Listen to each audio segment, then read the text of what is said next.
Good afternoon, everybody. Happy Friday. We've made it. Okay, as you all know, the president is headed to Warsaw on Monday night, where he will meet with Poland's President Duda and the leaders of Eastern Flank NATO allies to reaffirm the United States' unwavering support for the security of the alliance. He will also deliver remarks ahead of the one-year anniversary of Russia's invasion of Ukraine. And joining me today from the National Security Council is John Kirby, who will preview the trip. John, do you want to go? Yeah, sure. You it's all yours. No. I know we were talking about something else back there, but we're not going to. Yeah. Well, now you open it up. I know. It had something to do with my age, I think. Thanks, Karine. I appreciate it. And thanks, y'all, for giving me a chance to come up here and talk on Friday. But as Karine just mentioned, the president's very much looking forward to his trip to Warsaw next week, which is ahead, of course, of the one-year anniversary of Russia's brutal and unprovoked invasion of Ukraine. After he lands on Tuesday morning, he will meet with President Duda of Poland to discuss our bilateral cooperation as well as our collective efforts to support Ukraine and to bolster NATO's deterrence. Poland, as you know, is a close NATO ally and has been a critical supporter of Ukraine over the past year. President Biden will thank President Duda and, in fact, the Polish people for the $3.8 billion in military and humanitarian assistance that they have provided to Ukraine over the past year, and for all the efforts that the Polish people have done to generously welcome more than 1.5 million refugees from Ukraine. The two leaders will discuss Poland's important logistical role as well in helping the U.S. facilitate deliveries of military and humanitarian assistance to Ukraine from not only the United States, but from our allies and partners. The President will also have a chance to thank Poland for how they have hosted now an increased number of U.S. forces, including those that are permanently stationed and those who were deployed to Europe as part of our force posture adjustments, the ones that we announced last year following Russia's invasion. There are some 10,000 American troops in Poland right now, most of them on rotational orders. On Tuesday evening local time, President Biden will deliver remarks in Warsaw on how the United States has rallied the world to support the people of Ukraine and as they defend their freedom and democracy. President Biden will make it clear that the United States will continue to stand with Ukraine, as you've heard him say many times, for as long as it takes. And on Wednesday, President Biden will get a chance to meet with the leaders of the Bucharest Nine, otherwise known as the B9. And these are largely the group of Eastern Flank NATO allies who are basically and quite frankly, literally on the front lines of our collective defense right now. And he'll do so to reaffirm the United States' unwavering support for the security of that alliance and transatlantic unity. The leaders will discuss our efforts over the past year to strengthen NATO, which is stronger and now more united than it has ever been, and how each of our nations will continue to work together as allies to continue our unwavering support for Ukraine. Now, this is an important trip for the president, and it comes at an important moment.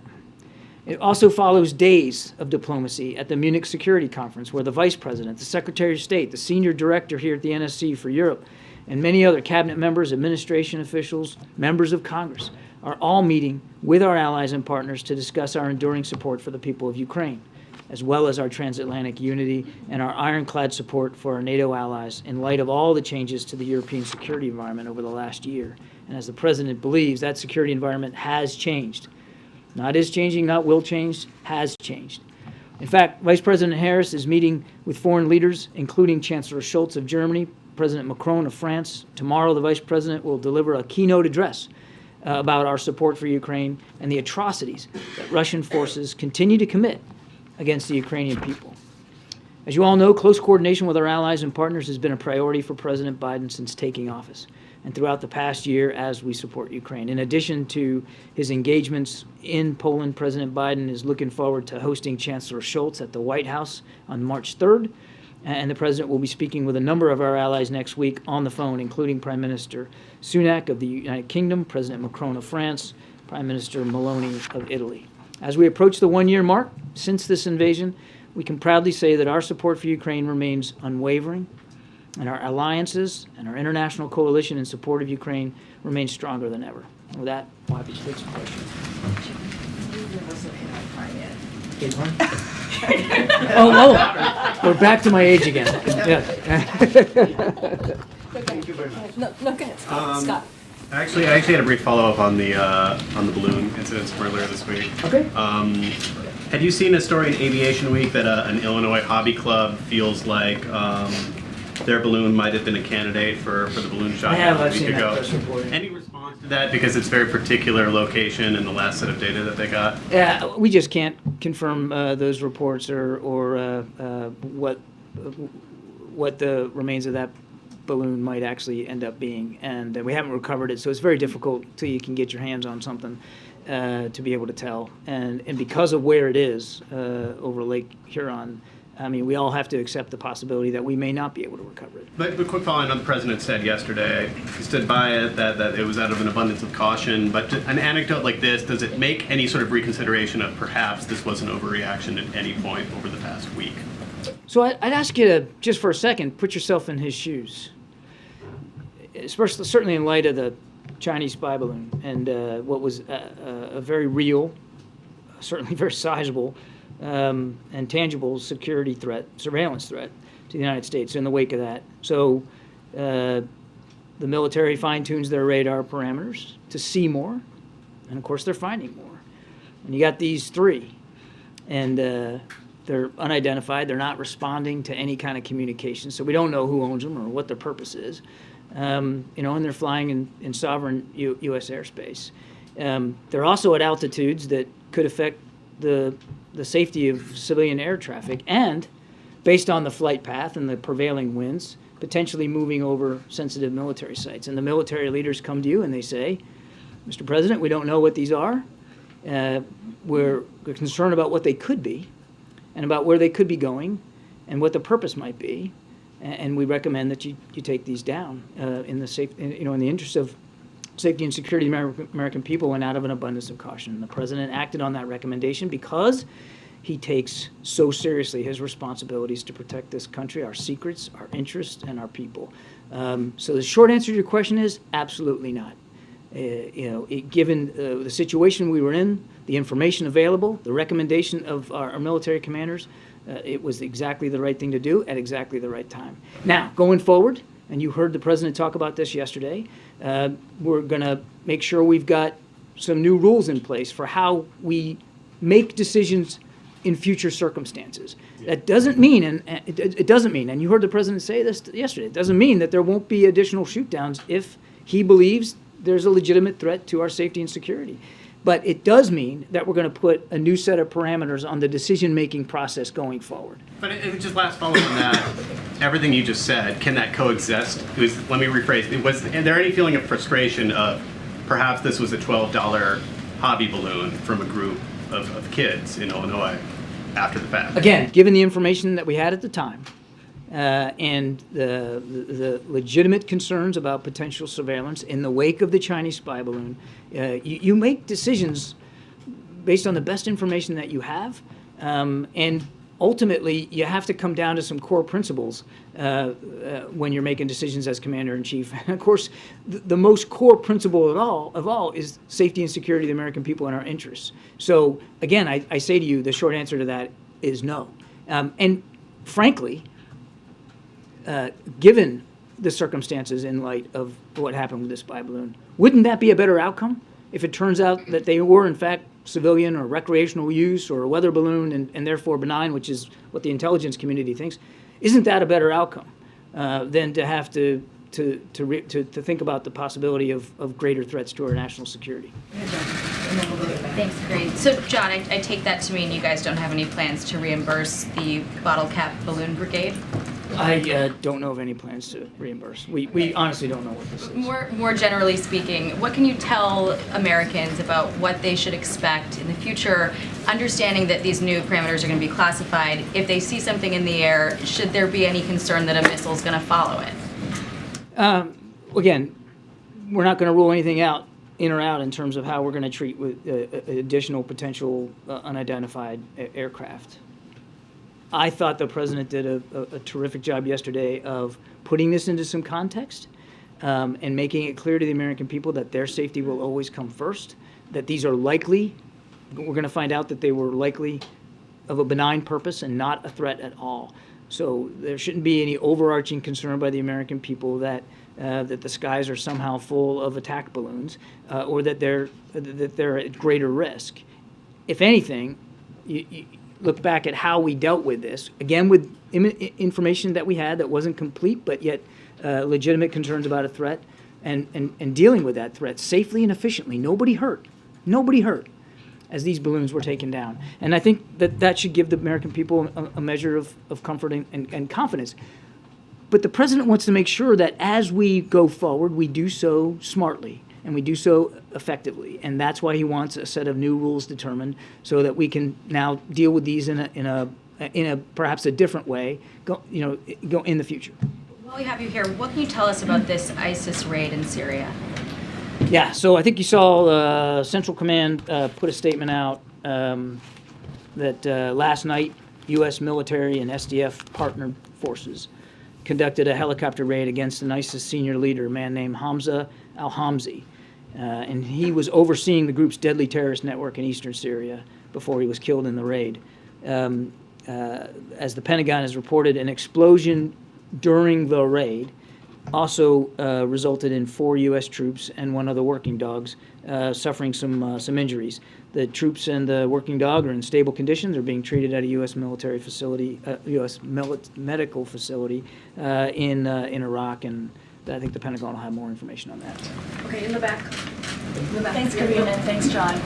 So first, 2 questions. First, will the American public eventually find out what these 3 unidentified objects are, including which companies they belong to or which specific benign purposes they had? We would like nothing better, but I can't sit here and promise you that we'll get to that level of fidelity of detail. A lot of it's going to depend on an ability to recover these 3 objects. And just to remind you, one's on sea ice in north of Alaska in Arctic conditions, extremely bad winter weather up there. They have not been able to really mount anything on the ice to find them now. The other's in the Yukon Territory, thick wilderness, and as of today, I don't believe the Royal Canadian Mounted Police or their investigative organizations have been able to get to it. And then the other one fell over Lake Huron, again, in very deep water. I think the Canadians have decided that they're not going to look for it anymore. I don't believe that the United States has made a call on that yet. So pretty tough conditions, going to be very difficult to find them, let alone once you find that debris, be able to do the forensics to identify it. So I can't promise you that we'll know definitively one way or the other. Question on President Biden's talk with Xi Jinping. So as the administration is trying to ease tensions, the House Select Committee on China is trying to focus on human rights abuses by the regime by planning hearings, etc. on that topic. Will President Biden bring up human rights issues with Xi Jinping? The president never fails to bring up human rights concern. And when he met with President Xi in Bali, he brought it up then. And it's not just with President Xi. The president believes that you have to lead with your values, particularly in foreign policy. He's never shy about bringing that up. Thanks, Brian. John, what's the likelihood that President Biden meets with President Zelensky next week? There's no meeting. You talking about it on the trip?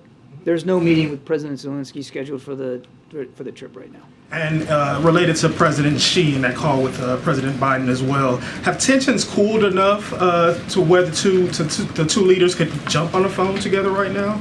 There is an open line of communication, and I'm not denying that there aren't still tensions, particularly in the wake of the spy balloon. We don't believe it's the appropriate time right now for Secretary Blinken to travel to Beijing, and you heard the president that he will want to have another conversation with President Xi, as you might expect that he would, but we don't have anything on the schedule right now, and we'll have to do that at the time when the president believes it's appropriate. What's really important here, and I know the question was about President Biden and President Xi, is that the lines of communication with the PRC remain open. I recognize that there are tensions, but Secretary Blinken still has an open line of communication with the foreign minister. We still have an embassy in Beijing with a terrific ambassador, Nick Burns, and the State Department also can communicate directly with the PRC's embassy personnel here. So the lines are open. Unfortunately, the military lines aren't open. And that's really what we would like to see amended. And it was, of course, curtailed after Speaker Pelosi's trip to Taiwan. Is that a precondition for the call? There's no preconditions for a call. The president will want to have a conversation with President Xi at the appropriate time. Good. Thank you. Thanks, Kirby. Just a quick one on the president's trip to Poland. Is he going to be making a stop to Rzeszów or anywhere other than Warsaw? Right now, the trip is going to be in Warsaw. Before the Chinese spy balloon incident led to a fine-tuning of radar, how was the administration tracking these flying objects, if at all? Let me go back and I want to answer your first question again. I said right now. The trip will be into Warsaw.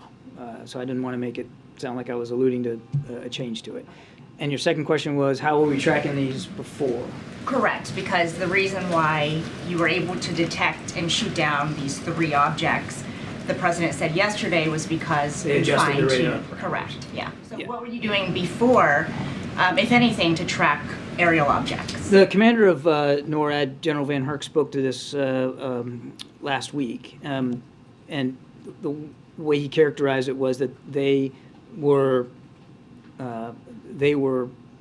tuned to look for, defaulted to look for, other types of threats in our airspace, fast-moving, lower altitude, more kinetic potential threats, such as ballistic or cruise missiles or bomber or fighter aircraft. That's what their focus was, that they had not adjusted the, as he called it, gates on the radar, the filters, to look for things that were much higher, much slower, and a smaller radar cross-section, harder to see. So, as we said the other day, when you adjust for that, you're likely to see more of what you're asking the radar to look for.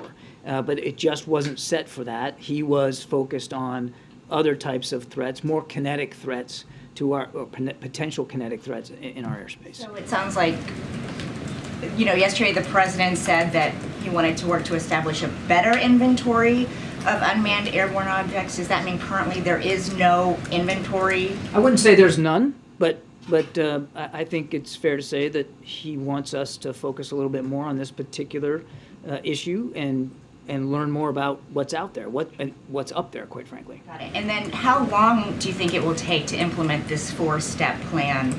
And what will you do in the meantime? Is the policy to shoot them down before you implement these 4 things the president wants? No, I think you can imagine that even though we're still working on the policy parameters, that we're going to continue to follow a very deliberate, thoughtful decision-making process here, should there be another track. There aren't any right now. I can't give you a timeline specific to the calendar about when we'll be done this work, but it won't take very long. I think in a matter of days we'll be able to transmit to Congress the classified parameters. We're still working out through the interagency right now and get those to the Hill within days, I think, and then we'll be executing on it. So there's not. I don't want to leave you with the impression that there's going to be some big old air gap between him wanting these parameters written and us being able to execute on them. How long do you think it'll take? I mean, we're already in many ways using some of those parameters just informally as we're looking at the skies. Again, there's no active tracks right now. So I think it'll just be, we'll transmit these parameters within coming days. It won't be very, very long. And it's not like it's going to be sent to be debated on or voted on. It's going to be our parameters defined by the National Security Council team and the interagency on how we're going to deal with this. Thank you. So, question on the trip to Poland. Polls show American support for Ukraine has softened somewhat. There's obviously concerns about House Republicans not going along with more support for Ukraine. How does the president try to square that with his message of support on the trip? And is his audience, would you consider it to be a domestic audience back home, or is his audience Russia and other countries in Eastern Europe? The president well knows that whenever he speaks, he's speaking to people all around the world, as well as, of course, the American people. But I think you'll hear messages in the president's speech that will certainly resonate with the American people, certainly resonate with our allies and partners, without question resonate with the Polish people who have done so much and continue to do so. And I would suspect that you'll hear him messaging Mr. Putin as well. as well as the Russian people. Now, I want to go back to your first question. Is it almost assumes as if support's going to wane or waver or dwindle, and that's just not how the president sees it. Yes, there are a small number of members on Capitol Hill, in House Republicans specifically, that have expressed publicly their concerns about support for Ukraine. But if you talk to the House leadership, you won't hear that. And you certainly aren't going to hear it on the Democratic side, and you don't hear it in the Senate. There has been terrific bipartisan support through the entire year. Think about what we've done over this year. All of it has been done in the full consultation and coordination with Congress. There's no such thing as a blank check. We're all doing it together. And the support from Congress has really been extraordinary, and the president looks forward to that support continuing. Thank you very much. Is the president prepared to send U.S. fighter jets to Ukraine? What's the current thinking We've on talked that? about this. I think the president actually got asked this question, and he spoke to it. I don't have anything to add from what the president said. I'll just tell you that we remain in constant communication with the Ukrainians about what their needs are. And those needs have evolved as the war has evolved, and we'll see where this goes. If Poland has MiG-29s at Ramstein Air Base, is the U.S. prepared to facilitate the delivery of those MiG-29s? If Poland I don't know of wants any that to- request by the Poles to transmit their M20 their MiG-29s to Ukraine. We have never dictated to another partner what they can or can't give, or on what timeline. And if one of our allies and partners wants to provide fighter aircraft to President Zelensky, that's certainly a sovereign decision that they have every right to make, and we would welcome that. My last follow-up on this, there's $100 million in the appropriations bill in July to train Ukrainian pilots on U.S. aircraft. What's the status of that training? There's no training underway right now because there's no commitment by the United States to provide fighter aircraft. But you don't have to have a fighter aircraft to do the training. There's no training underway right now, but fighter pilots. Thank you, Karine. On President Biden's trip to Poland, can we expect any deliverables during this trip, like a new military package for Ukraine or a new framework of support for Ukraine? And another one, you just mentioned at the beginning of this press briefing that there are 10,000 U.S. troops in Poland. Why there's no meeting with the troops on President Biden's schedule? The president routinely visits with the men and women of the military and their families. So does the First Lady. You can't look at a single set of remarks he ever gives, including yesterday, where he doesn't call out the troops and how prideful he is in them. This particular trip is a short one, and it's going to be focused on events in Warsaw. You never want to make it about you when you're up here, but as a veteran myself, I can promise you I never worried, ever, when he was vice president or certainly as president, about his concern for the welfare of the men and women in uniform and their families. Not a single bit. And what about the first question? I was trying to ignore the first question. I thought that if I was eloquent on my second answer, so I'm not going to get at the president. I think you can understand that. We have been consistent in rolling out additional security assistance packages to Ukraine on a fairly routine and regular basis, and that will continue. I'm not going to get ahead of the president's remarks. You've spoken with other allies. Sorry. I will say that I think you'll hear from the president in his speech continued tangible support for Ukraine going forward. I mean, he will talk about the ways in which we're going to continue to support Ukraine going forward. So on the balloon question, so you've reached out to allies, told them that you believe that these balloons have been sighted over dozens of countries. 40 to 50. 40 to 50.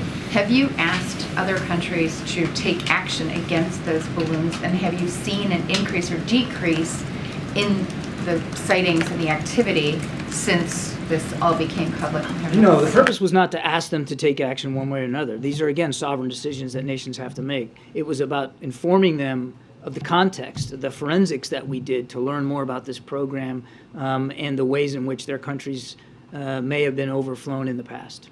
And then just following up on Mark's question, Zelensky today spoke at the Munich Security Conference, and he asked the West, urgently appealed to the West to provide more, bigger, heavier weapons more quickly because everyone fears the offensive that is expected.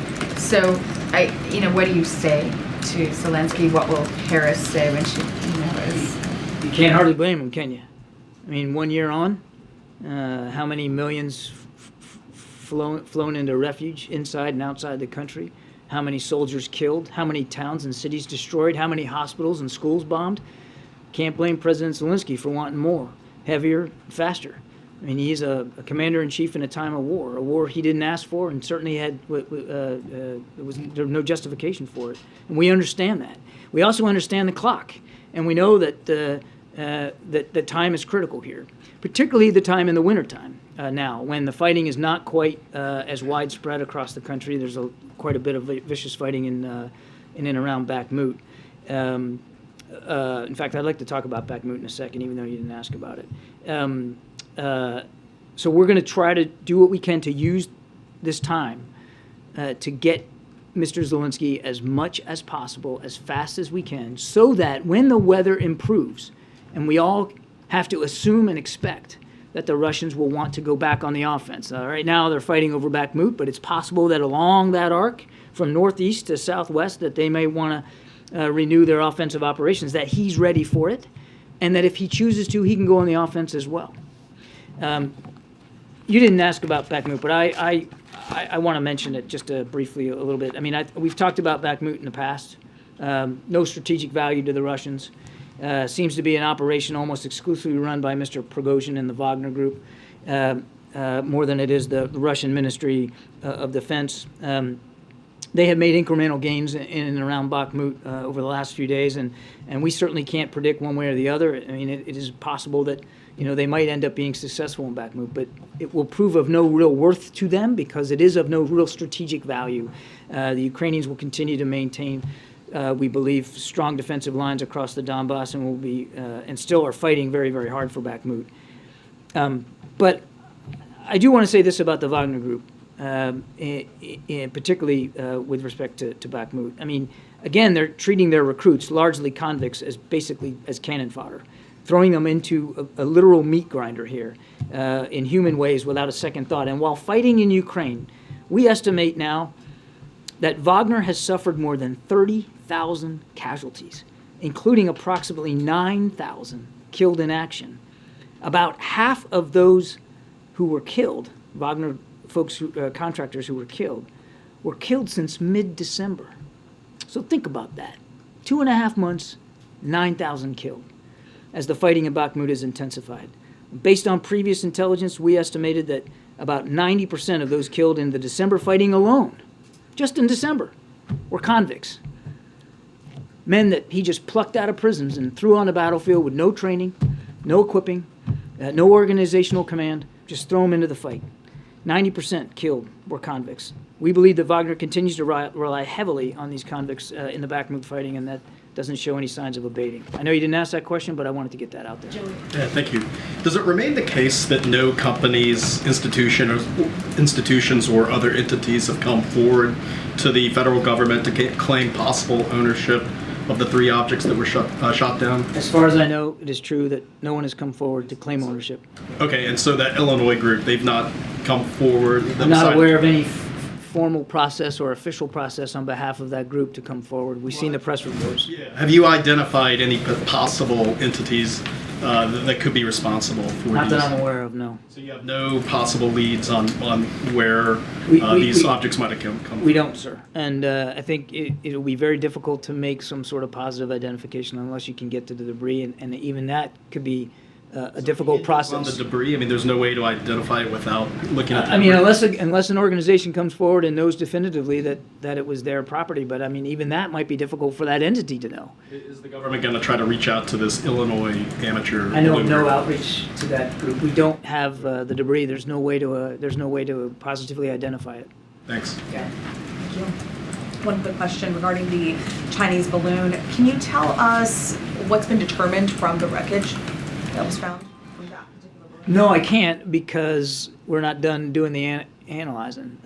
They did finish their recovery operations off the Carolina coast. They got almost all, at least that which was recoverable, and it's quite a bit. It's a significant amount, including the payload structure as well as some of the electronics and the optics. And all that's now at the FBI laboratory in Quantico. They're analyzing it. They're looking at it. And we need to let them do their work in a thoughtful, deliberate way. I want to caveat all this by saying there may be some things we will not be able to disclose, and I think you can understand why that is. But we're going to exploit this material as best we can. We learned our lot already from the balloon by surveilling it while it was flying over the country. We're going to learn even more, we believe, by getting a look at the guts inside it and see how it worked and what it was capable of. What about the information the Chinese was able to learn about the U.S. based on that surveillance? Again, we'll have to get inside it and do the best we can on the forensics of it. That said, we do not believe that they were able to get anything additive to what already they were able to get through other sources, because we could predict its flight path along that jet stream over the continent. Because it was moving slow, we were able to put in place protocols at sensitive military sites in the country, particularly in the Midwest, to limit any collection ability. So we don't believe that the balloon was able to collect anything of great significance, certainly nothing additive to what the Chinese may have already been able to do through other means. Thanks, Karine. John, a year ago in Poland, the president said that Vladimir Putin shouldn't remain in power. We were later told that this wasn't a call for regime change. Given that we're now 1 year on, the war has dragged on this time, is there any change in the US approach? Do you think removing Vladimir Putin from power in Moscow would help bring an end to this war? There's no change in our policy with respect to the Russian government. What could end the war is real simple. I mean, it ain't hard. All he's got to do is take his troops out of Ukraine. They don't belong there anyway. Pull them out. The war would be over. Thank you very much, Karine, and thank you, Admiral. Two questions about this whole series of military shoot-downs. First, it defies reason that you would have zero idea what these three objects were, since the fighter jets themselves took video of their sorties. Will you release the cockpit videos from those missions? I'd have to refer you to DOD on that, James, in terms of releasing the imagery. I never said we had zero idea. I said we don't know what they are, and so did the president. The president also told you that the intelligence community's leading explanations at this point are that they were of benign purpose, probably commercial, recreation, or scientific research. But we may not be able to go to 100% certainty on that unless or until we can get to the debris and analyze it. And as I said earlier, that task alone is going to be very difficult. And I can't predict with certainty that we're actually going to be able to get recover the debris. But we never said we had no idea. We can't prove definitively. The intelligence community has helped us try to do some analysis on this, and that's their leading explanation. So you have tried to portray this entire sequence of events as one in which the commander-in-chief demonstrated good judgment at the right time and did the right things. The president's critics obviously see it differently. And what they depict is a commander-in-chief who, according to the Washington Post reporting, was able to track this Chinese spy balloon from the inception of its mission off of Hainan Island all the way to U.S. airspace and across the country. And eventually that was shot down after the Chinese had had a good look at whatever they wanted to see with that balloon, and who then presided over a series of missions in which millions and millions of dollars were spent and missiles were fired at objects that you now concede most likely were benign in nature.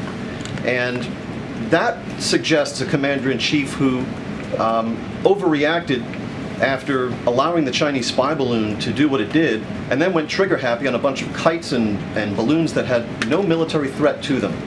What do you say to that depiction of events? I've already reacted to that exact criticism in the first question of the briefing. I've already reacted to it. No Americans in the air were hurt. No Americans on the air in the ground were hurt. James, no significant surveillance achieved by the Chinese spy balloon. And now we have an opportunity to learn even more about this program, a program that we started to really study in earnest when we came into office. No apologies here. You make the best decisions you can with the information you have and at the recommendation of the leaders in the Defense Department who are going to have to execute on that mission. The president did exactly that. He put the safety and security of the American people first, and he will never apologize for that. Nor should Everything he. you know now, knowing everything he knows now, would he take the exact same steps and shoot off these expensive missiles at these benign objects? We're going to put some more policy parameters in place, James, to govern the way we handle these going forward. You make the best decisions you can with the information you have at the recommendation of military leaders. I can't say it any more than that. Thank you, Karine. John, you've said often, actually, let me just really clarify one more thing before I move on to Ukraine. Have we I can't imagine anything I said needs to be clarified. Yes. Have we put forward the formal request to the Chinese for the call with President Xi? Okay, so there's no formal request just yet? No. Okay. That doesn't mean it's not going to happen, or the president still doesn't want to talk to President Xi. He will. Understood. On Ukraine, you said often that Ukraine gets to decide when it wants to negotiate. But at this point, is there any serious effort, or is there any effort from the administration side to look at pathways to peace? Do we have any idea of what those pathways to peace might look like? Is it even realistic at this point, absent of Putin stopping his aggression? We're working with Mr. Zelensky on his 10-point proposal. I think you're all familiar with that. And he asked if the United States could devote some of our team to help his team sort of figure out how we can best operationalize that proposal, and that work is ongoing. Okay, and I think part of the problem with the pathways to peace that doesn't seem like it's realistic at this point is, you know, the issue on who keeps what territorially. That just seems like it's way off in the future. Why do you think it's not realistic right now? Well, I mean, I don't know. Is it? Do you think that it's realistic? Do you think Mr. Putin has shown even a scrap of interest in ending this war? Like I said, a war could end today? No. And what's he doing instead? Launching cruise missiles and drones into civilian infrastructure, knocking out the power, knocking off the heat, killing kids, sending kids to camps inside Russia, buying drones from Iran and trying to buy artillery shells from North Korea. This is not a man who's at all serious about ending this war.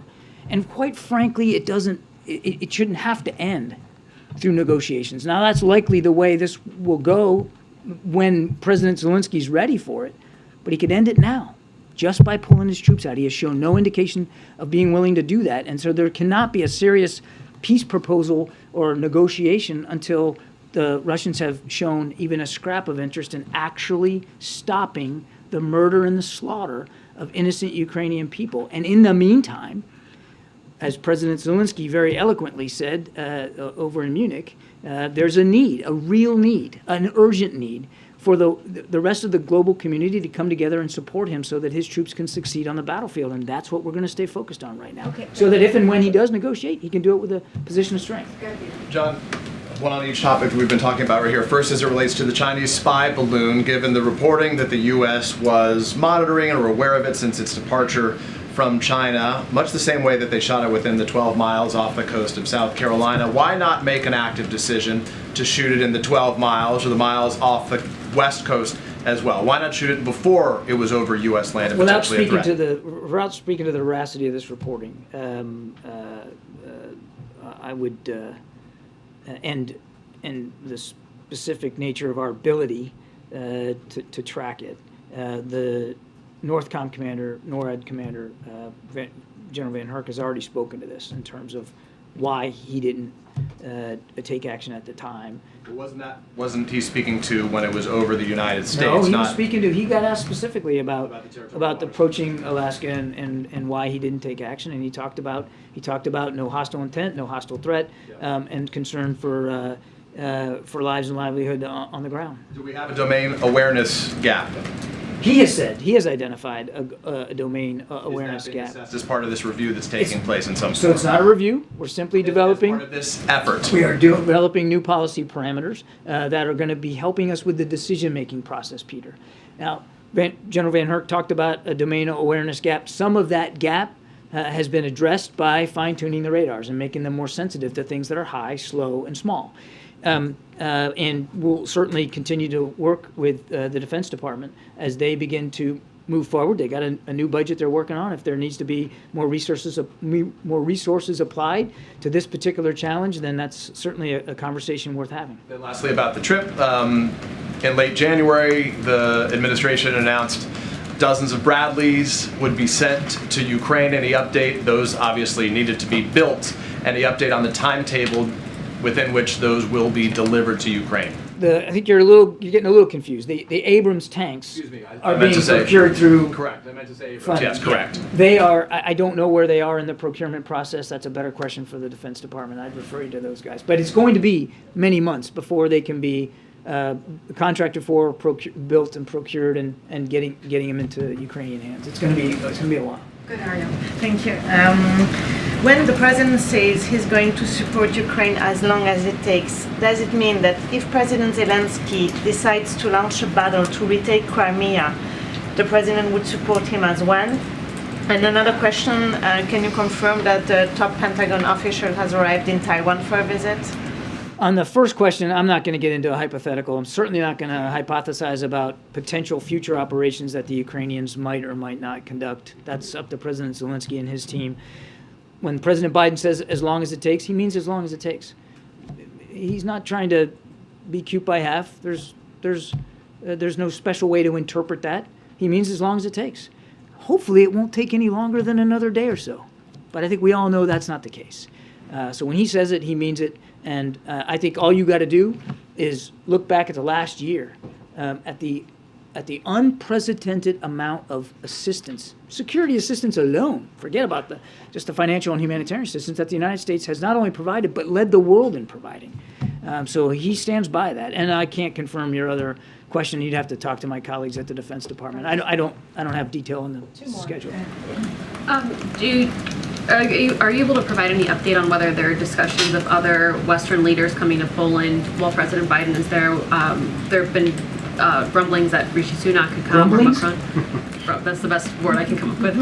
Grumblings that what? Rumblings that Rishi Sunak, Macron could come to Poland while the president is there next week. Yeah, I don't know of any plans. That you'd have to talk to their offices about their travel. As I said, he does look forward to meeting with the B9, the Bucharest 9 leaders. So there will be leaders from the eastern flank countries of NATO coming to Warsaw to meet with the president, with President Duda. I do not know about. I don't know about anybody others. And then just one follow-up. I did say in my opening statement that he will reach out to Prime Minister Sunak. He will reach out to Prime Minister Meloni of Italy, and he'll talk to President Macron of France next week. He's anticipating conversations with them next week. Okay, thank you. And then does the White House have any sense of when it will need to go back to Congress and ask for another security assistance package for Ukraine?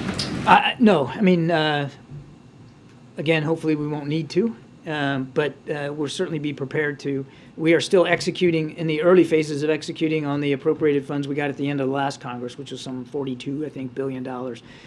Much of that was devoted to security assistance, and as you can see, we've already started sending packages.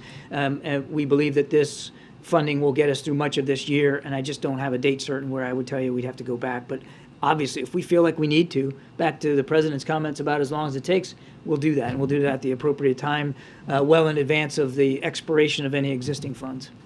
Natalie? Priscilla. Priscilla. Yes. Well, welcome Well, to you got close. Thank you. No, not close at all. I was trying to be nice. Well, welcome to the briefing. Thank you. On next week's visit, are there plans for President Biden to cross into Ukraine? No. And then on the balloons, the protocols and the way they've been adjusted now and how the parameters will be adjusted in the future, does that give the administration confidence that objects that are benign in nature won't be shot down? What I can tell you is these parameters will help us sharpen the decision-making process now that we are looking for more and finding more. And you think, and that's appropriate. But I'd also point you back to what the president said. If he deems something as a threat, he's not going to hesitate. So you're asking me, can I promise that that if you were to take that action, that every single thing would turn out to be exactly what we thought it would be? I can't promise that. All I can promise you is that he will always act in the best interests of the American people, our national security interests, the ability to protect our sensitive military sites and our nation's secrets. That will always come first. And that will always be the default position that he'll take as he makes these decisions. So that doesn't rule out that objects that are You're asking a hypothetical. I mean, we're not even there yet. All I can tell you is that every decision he'll make going forward will certainly be in keeping with these new parameters, but also designed to keep us safe. Thank you. Sorry it takes so long. Are you kidding me? We appreciate it. All right. Appreciate it. Thank you. Thank you so much, Admiral. Have a great weekend. Okay, I just have a couple things at the top. One of them, I'll start off with the Turkey, Syria, and the assistance that we are providing currently after the devastating earthquake. So the U.S., through USAID, is airlifting more than $2.5 million worth of emergency relief supplies to the people of Turkey. As part of the $85 million in assistance, we have pledged to support the people of Turkey and Syria following, again, the devastating February 6 earthquakes. Today, U.S. Ambassador to Turkey, Jeff Flake, met the arrival of the initial delivery of these supplies at Adana Airport while the supplies were loaded onto trucks for delivery to affected communities. Secretary Blinken has also announced travel to Turkey over the weekend. Over the coming days, USAID will continue to transport relief supplies on approximately 10 flights with more than 1.8 million pounds of supplies of kitchen sets, hygiene kits, heavy-duty plastic sheeting for temporary shelters, and high thermal blankets to provide for hundreds of thousands of people. In Syria, we must keep aid flowing so that the Syrian people get the help they so desperately need. The decisions earlier this week to open 2 additional border crossings for UN convoys is welcome, but long overdue, and we must ensure that they cannot be turned off on a whim. We believe that a Security Council resolution codifying the opening of additional border checkpoints in Security Council resolution is the best way to do that, and will continue pressing that forward. I also want to say a few words about Senator Fetterman, and before we continue, millions of Americans, as you all know, go untreated with depression every day. Senator Fetterman did the right thing and brave thing today or just this week by getting the help that he definitely needs. So the president is committed to making sure every American can get help they need too, which is why he made addressing mental health a priority from his earliest days as president. His administration has made unprecedented investments in expanding access to mental health services, including better incorporating mental health into the broader health care system, securing bipartisan funding to get more mental health resources to schools, and bolstering the 988 suicide hotline. In his State of the Union speech just last week, the president continued to call for Republicans and Democrats to work together to get this done. As the president and First Lady shared this morning, they are thinking about John, Giselle, and their entire Fetterman family today, and they are grateful to Senator Fetterman for being an example to this. And briefly, and last, I want to say to all of you, yesterday Secretary Walsh announced that he will step down from his role as Labor Secretary in the upcoming weeks.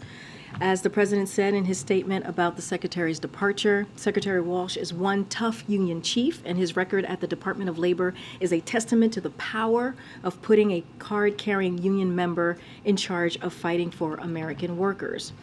Through the Secretary's leadership, the administration has helped unions secure a historic pay raise for rail workers, continued the fight for paid sick days for all American workers, strengthened workplace protections, and ushered a historic surge in union organizing. Secretary Walsh's work has made life better for millions of working Americans and will serve as a model for all future labor secretaries who truly value American working people.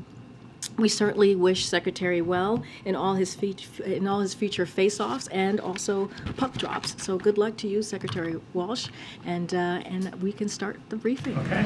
So, question on House Oversight Committee wants to examine the U.S. pullout from Afghanistan, a second, Republican-led investigation into the withdrawal.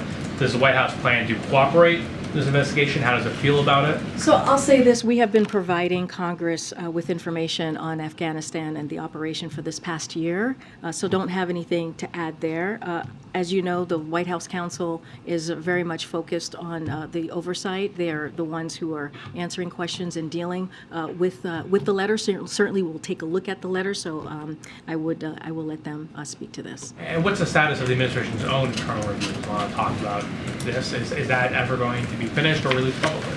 So it's, don't have any update on the review. I know that's been asked a couple of times. I know that Jake Sullivan came and spoke to this some time ago, our national security advisor. Just don't have an update for you all. And once we have something to share, we certainly will provide it. Get an update on for next week. I would have to honestly speak to Jake Sullivan, the National Security Council team. But I know that's come up a couple of times here at the podium, and he's spoken to this. I would just have to go back to them and get some information for you. Thank you, Karine. Regarding Senator Fetterman, while the president was at Walter Reed yesterday, did he by any chance see the senator there? I don't have any meetings or conversations with Senator Fetterman to speak to at this time. Okay, and regarding the Memphis police officers charged in the death of Tyree Nichols, as you know, this is a community that's been hurting. I was there in Memphis when the video was released for the funeral. We saw the vice president there. The people there want change in the policing system. Does the White House believe that that can actually happen? And also, what's the White House's reaction to the officers pleading not guilty? So I want to be very mindful because it's an ongoing case, and we are always careful here when there is a criminal investigation or a case moving forward. But I'm just going to reiterate what the president has said before, and nothing can bring back Mr. Nichols back to his family and also the Memphis community. He should be alive today. And sadly, his family has to continue to mourn the death of their loved one. But we do believe, the president does believe, that Mr. and Mrs. Wells and also Tyree's son, Mr. Nichols' son, and his whole entire family deserve a swift and full and transparent investigation. And that's what the president believes, and that's what should be called for. But I'm not going to get certainly ahead of an investigation at this time. Thank you. Has President Biden spoken to Senator Fetterman's wife since he? I don't have any conversation to read out at this time. As you know, the president has developed a very good, close relationship with the Fettermans over the last several months. You saw the president visit Pennsylvania multiple times during the midterm elections, and so they've gotten to know each other. I think the president and the first lady put out a very heartfelt tweet, just lifting up Senator Fetterman and what he has committed to do for himself and really speak to an issue that millions of Americans have to deal with every day, and that is incredibly courageous and brave to do. And of course, we wish him a speedy recovery. On the response in Ohio and the train derailment with the hazardous materials, there's federal officials on the ground. How long does the administration expect for those officials to stay there? And can the White House provide any assurances based on the information provided to the White House for the residents in that town? So as I mentioned yesterday, and as you all know, this is certainly a priority for the administration, the health and the safety of the community in East Palestine. Just a couple of things that I want to say at the top to all of you. So we have mobilized a robust multi-agency effort to support the people of East Palestine, Ohio. EPA is helping the state test the water and air, collect soil samples, and screen homes. The Department of Transportation is helping get to the bottom of what exactly happened, what led to the derailment. FEMA has been closely coordinating with the Ohio Emergency Management Agency and federal partners. The governor said just yesterday, asked just yesterday for public health support. And today, as we have announced, and I actually talked about this yesterday, how HHS and CDC were getting involved. And today, both those agencies announced they are deploying a team of medical personnel and toxicologists to conduct public health testing and assessment. So we are committed to supporting the people of Palestine every step of the way, and we are going to be on the ground helping them as long as it's needed. And also we're going to hold Norfolk Southern accountable as well. And we're seeing that accountability. We're already doing that process. Karine, you've got a bunch of personnel changes happening at the White House and openings. How quickly will you be announcing nominees for the Labor Department job and to replace, Lael Brainerd at the Fed? And then just in that context, there's a report out that Carla Frank is also leaving, if you could confirm. Say the last part. Frank is leaving as political. Okay. Don't have any personnel announcements to make at this time. I can say to you that under the Department of Labor statute, Julie Su will serve as an acting secretary, which is common. But as far as personnel announcement, I don't have anything to share at this moment. Clearly, filling the role of filling those two roles are critical and important and a priority. Just don't have to share anything to share at this moment. Let's follow up. I mean, what are you looking for in a labor secretary? You talked about what you thought Marty Walsh brought to the job. What are you looking for? Your economic team, you've raised a lot of concerns over the last year about corporate profit taking, about just, empowering unions, kind of supporting unionization drives.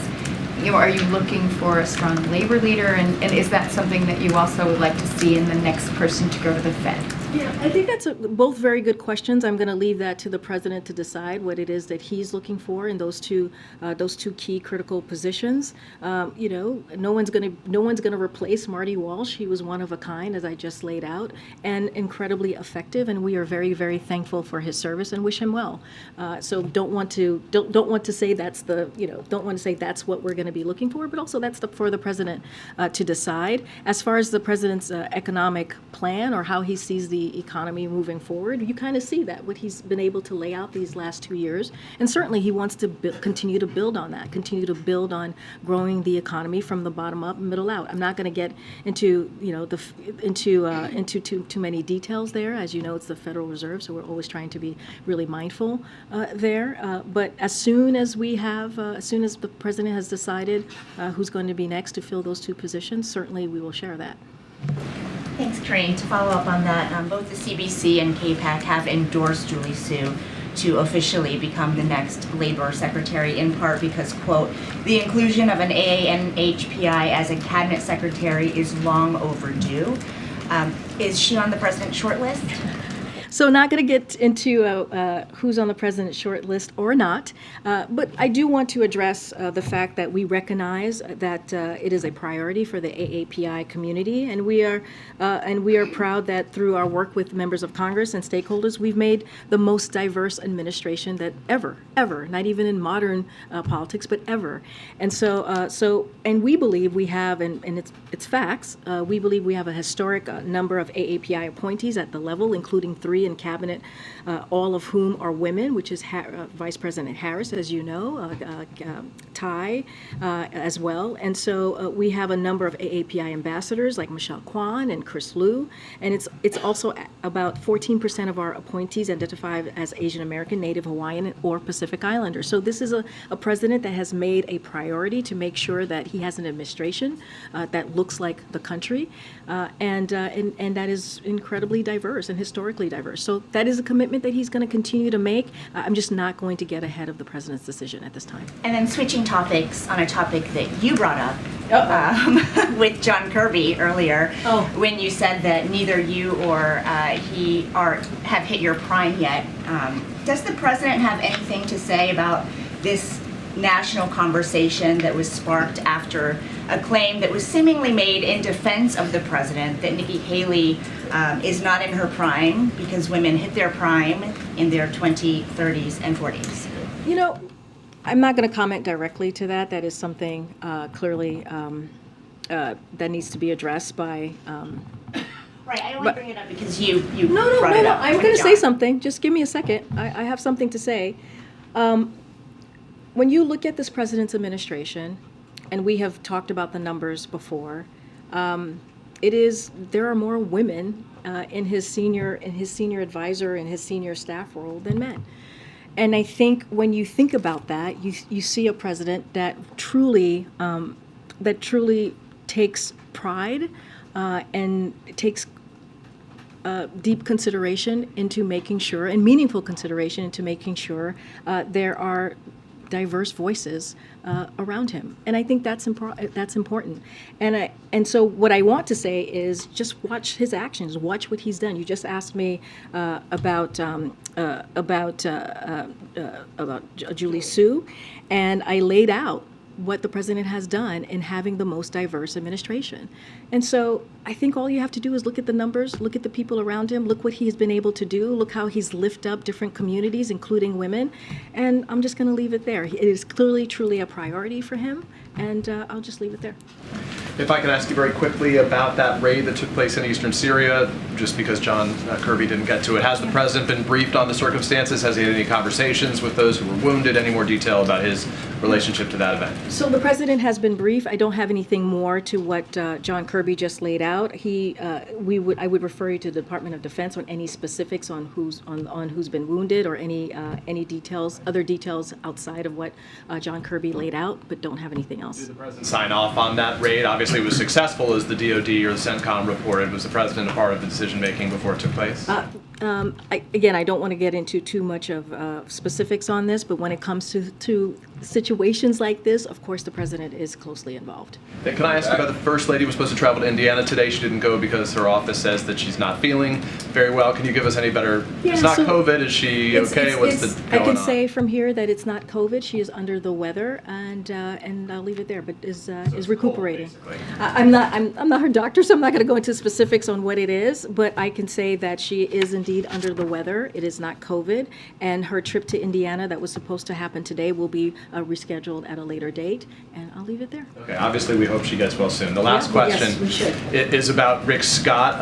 As you saw, he edited his policy plan on sunsetting federal programs after 5 years to say it now exempts Social Security and Medicare. He says to the president, to Democratic and Republican leaders, that it was never intended to refer to Social Security and Medicare. And the White House's view, does that end this conversation? Is the discussion over this issue done? What do you think? So I thought you would ask this question. So I have a couple of things to say to the senator. So I'll first say this, that the president congratulates Senator Scott on joining the post-State of the Union red wave, as we have seen from Republicans, acknowledging that they are, in fact, been attempting to put Medicare and Social Security on the chopping block, because that's what they are actually saying, that they were indeed attempting to do that. So for the past year, and we have the facts, the past year he has explained the absence of an exception by saying, if it's worth keeping, we're going to keep it. But make no mistake, his true colors are undeniable and on the record. They have been speaking at both sides of their mouths here. That's what Republicans in the Senate and Congress more broadly have been doing. Cutting Medicaid and Social Security benefits is a long-standing passion of Senator Scott's, as it is for a majority of the House Republicans who comprise the Republican Study Committee and many of his Senate colleagues, ranging from John Thune and to Ron Johnson. And so, for example, in 1990s, Senator Scott supported fully privatizing Medicare, and let's not forget, just weeks ago, they all said and were saying that they wanted to repeal the Inflation Reduction Act. By doing that, you certainly it would be one of the biggest cut to Medicare benefits if you were to do that. And let's not forget, the Inflation Reduction Act actually cuts down the deficit by $200 billion. So we thank Senator Scott for continuing to share his heart with the world. And we, with that, I'll just leave it there. I'm going to go to the back a little bit here. Yes. Thank you, Karine. I wanted to ask about the situation in Ohio. One thing I don't know has been mentioned in the list of agencies that are involved, and maybe it's because you don't have visibility into it, is the Department of Justice. Is the effort to hold Norfolk Southern accountable also extend to potential criminal liability, or has that been ruled out based on the fact that DOJ is not on the list of agencies? So, as you know, there is an investigation underway, but we have done some things to hold Norfolk Southern accountable. Just a couple of things. EPA has secured Norfolk Southern's commitment to cover all the cleanup costs, which is incredibly important, and they're requiring the railroad to document the release of hazardous containments. There's also an active, as I said, investigation underway. Once the investigation is complete, the federal government will use all available and appropriate authorities to ensure accountability and prove all safety. So let's get the investigation going, see where it takes us. But already we are making sure that they are being held into account. On the balloons and the objects, sort of more of a domestic question, does this review or the effort to come up with this guidance and the intelligence regarding future shoot-down protocols, is there anything that extends to the FAA regarding who may be required to file a flight plan or anything sort of for the public that people who may have small aircraft may need to do going forward? It's a very good question. I'm just going to allow the process to continue, and as soon as we have parameters put forth, we certainly will share what we're able to. Some of that stuff is going to be, some of the information that that will be provided by this interagency team will be classified, and we want to make sure that we protect that. And so I'm just going to let the team do its work, and we'll provide more information as soon as we have it. Hey, thank you. So, ask you about credit card debt. A New York Federal Reserve study now shows that Americans' credit card debt reached a record level. It also shows that delinquencies are up with that credit card debt, as well as delinquencies on auto loans. Is the president concerned that we're seeing a crack in the economic foundation because of inflation? So, just two things about that particular report. So the report does not just measure borrowing, it measures credit card balances, including spending that it's paid off every month, so that's important to note. And also further, credit card balances relative to take-home pay are lower than they were pre-pandemic. So those are two things that are important to take to account. And let's not forget, as you know, Ed, there are other indicators that we also look at, which is really important. The household net worth is 23% above pre-pandemic level, 51% fewer Americans are entering bankruptcy than before the pandemic. Mortgage, auto, and credit card delinquencies are below pre-pandemic levels. In fact, mortgage delinquencies are near record lows since the start of the data in 2003. And over the last few years, we've seen credit card scores strengthen and expansion of credit. So we also have to look at the other indicators. And so just wanted to make sure that, and I know you do as well, but want to make sure that we point that out too. So the president doesn't see weakness then in the overall economy? No, if anything, I just mentioned where we are. I mean, if you look at past indicators that I just laid out, whether it's household, whether it's mortgage delinquency, we are at levels that we were pre-pandemic. And so I think that matters. And let's not forget, we were talking about the economy moments ago. A lot of that is because of the work that this president has done on the economy, because of his economic policy, because he makes sure that no one is left behind, because he came in at a time where the economy was tanking and was able to turn that around and grow the economy. And so I think if you're looking at the indicators and you're seeing levels pre-pandemic, I think that matters. And so we're going to look at all the indicators and make sure we point out, as you're asking me about this credit card debt record, there are two things that I just laid out, which it does not measure. And so that's also very important to take into account. Yeah. Thanks, Karine. Speaking of the economy, the Congressional Hispanic Caucus today sent a letter to the president urging him to appoint a Hispanic American to fill the vacancy left by Fed Vice Chair Lael Brainerd. Is that something he's considering? Do we have a timetable yet as to when he'll nominate someone? Yeah, my answer is going to be similar to what I gave Andrea, which is I'm not going to get ahead of the president on this at this moment. Clearly, it's an important vacancy that the president is going to make a priority to fill, but just not going to get ahead on what the criteria is going to be, who it's going to be, who's on the short list, not on the short list. I'm just going to let the president decide. And separately, are there any plans for the president to visit Ohio in light of the train wreck? So as you know, the EPA administrator, Regan, was there. He held a press conference just over 24 hours ago while he was in East Palestine. I just don't have anything to share about the president's schedule. As you know, he'll be in Poland the beginning of next week. Thanks, Karine. Just a follow-up on the Social Security stuff as it relates to the debt ceiling.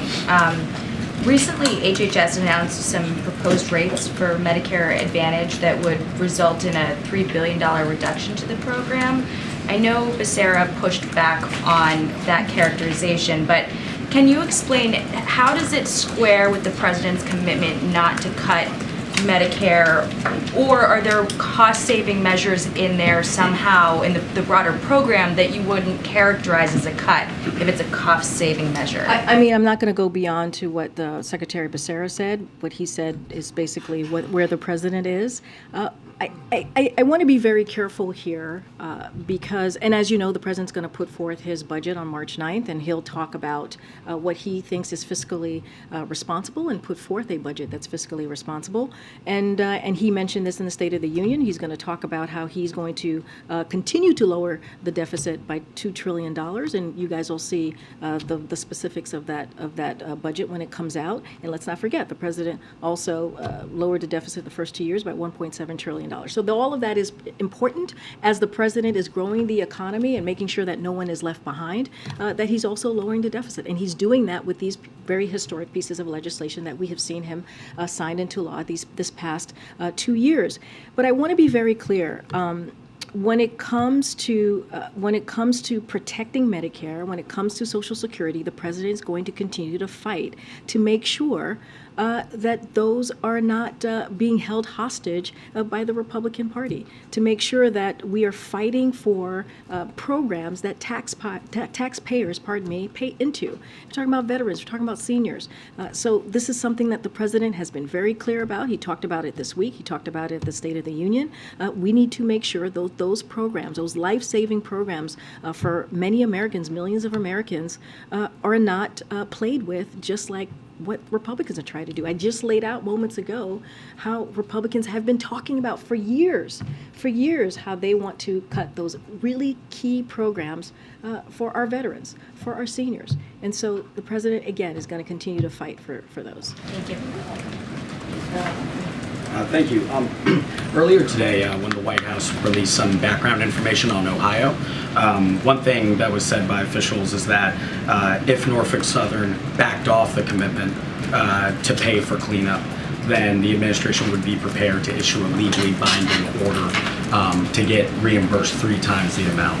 I'm wondering if that was just like a warning, or if there has been indication thus far, a recent indication from the company, that they could back off that commitment. So I don't have any indication that they are backing off of that. I just laid out how that EPA is requiring or the company has committed to cover all cleanup costs. That is something that EPA has worked very hard on and is making sure that the company is doing. And from what I understand, they are going to do that. And as I said before, there is an investigation underway, and we'll know more. But I don't have any indication of what you just laid out. It was also said that a CDC team, as you were saying, was being dispatched, that they're going to be on the ground on Monday. I'm hoping you can kind of explain for people just why they're only hitting the ground on Monday, why it's not happening actually now, but also why it didn't happen. This has been going on for a couple weeks now. Well, I want to be very clear. On February 4th, we had folks on the ground within hours. The EPA team. Yeah,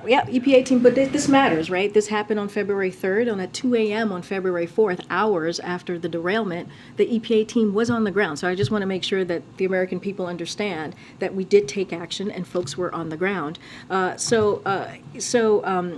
So it is like multiple federal agency, again, we're on the ground, not just the EPA, within hours. It is also important to remember that it was a serious accident. And so when these incidents happen, you need to let the emergency response take place. So that is important as well. Senior leadership arriving in those initial days would detract from those urgent response efforts. And when it was appropriate, the EPA administrator went, as you saw him yesterday, and additional agency officials, as you just mentioned, HHS, CDC, will be visiting soon. But the work is happening. We've been on the ground again since February 4th, hours after the derailment happened. And we are committed. We are committed. This is the federal government is committed to making sure that the community gets what it needs, and we'll be there on the ground for as long as it takes. Kirby mentioned humanitarian assistance when he was talking about the president's trip, but obviously the president has talked so much recently about the U.S. security assistance to Ukraine. Last year when he was in Poland, he met with refugees. That was a big part of his message there. How much of this trip will be about that side of it? Will he meet with refugees? Will you add some component like that for this trip? I'm not going to get ahead of what we've laid out. He'll be in Warsaw, as you know. He's going to make a major a speech, and he wanted to do this ahead of the anniversary. As you all know, the anniversary will be a week from today of Russia's brutal war against Ukraine. Don't have anything else, any further details to share on that. He mentioned the eastern flank, right? Which is incredibly important to be there to show our commitment to Ukraine, but also our NATO alliance. And so that's what you're going to hear from the president. Don't have anything more to share on any humanitarian aid or security assistance. Clearly, we have done a lot over this past year, and there continues to be bipartisan support as you look at that assistance, and we will always share that with you when we're ready to announce more. But certainly, I'm not going to get ahead of the president from here today. Okay, I'm going to take one more. Oh, okay. Oh gosh, I'll take one more. One more. I'm trying to call somebody I haven't called yet. Go ahead, Alex. I haven't called Alex in a while. Thank you, Karine. 31 Democrats joined with Republicans to vote against revisions to the D.C. crime bill, and now that heads to the Senate. And there could be, obviously because the margins are narrower, they could reject those revisions as well. I know this administration supports D.C. statehood and sovereignty. At the same time, what does it make of the debate over the revisions to the crime bill and just the issues with public safety in the nation's capital? So just because you mentioned the House Republican, I just have to say this on the record. It is yet another clear example of why, as you just mentioned, D.C. deserves statehood. That is something that the president has supported since his campaign and will continue to do so. As it relates to the D.C. crime bill itself, look. The president has never been clear that we must do more to reduce crime and save lives. And that's why he's taken those executive actions that he's done the last 2 years. He outlined, as you all know, the Safer America plan. The president believes that making our communities safer requires a couple of things: funding the police and promoting effective prosecution of crimes affecting families today, from gun crimes to carjackings to fentanyl trafficking, investing in crime prevention, including drug courts, mental health, substance use, disorder services, homeless services, summer jobs, and mentoring for teenagers and young adults. And so all of these things, community violence interventions, and a fairer criminal justice system, that is something that the president is going to continue to push. The third and last thing I'll lay out is taking additional common sense steps on guns to keep dangerous firearms out of dangerous hands, including banning assault weapons ban, which is something that you heard the president talk about just last week. So look, the president has put forth a plan, a safer community, a Safer America plan, to make sure that our communities are indeed safe. He's taken actions the last 2 years, and he'll continue to do that. And so I'll just leave it there for now. Thanks.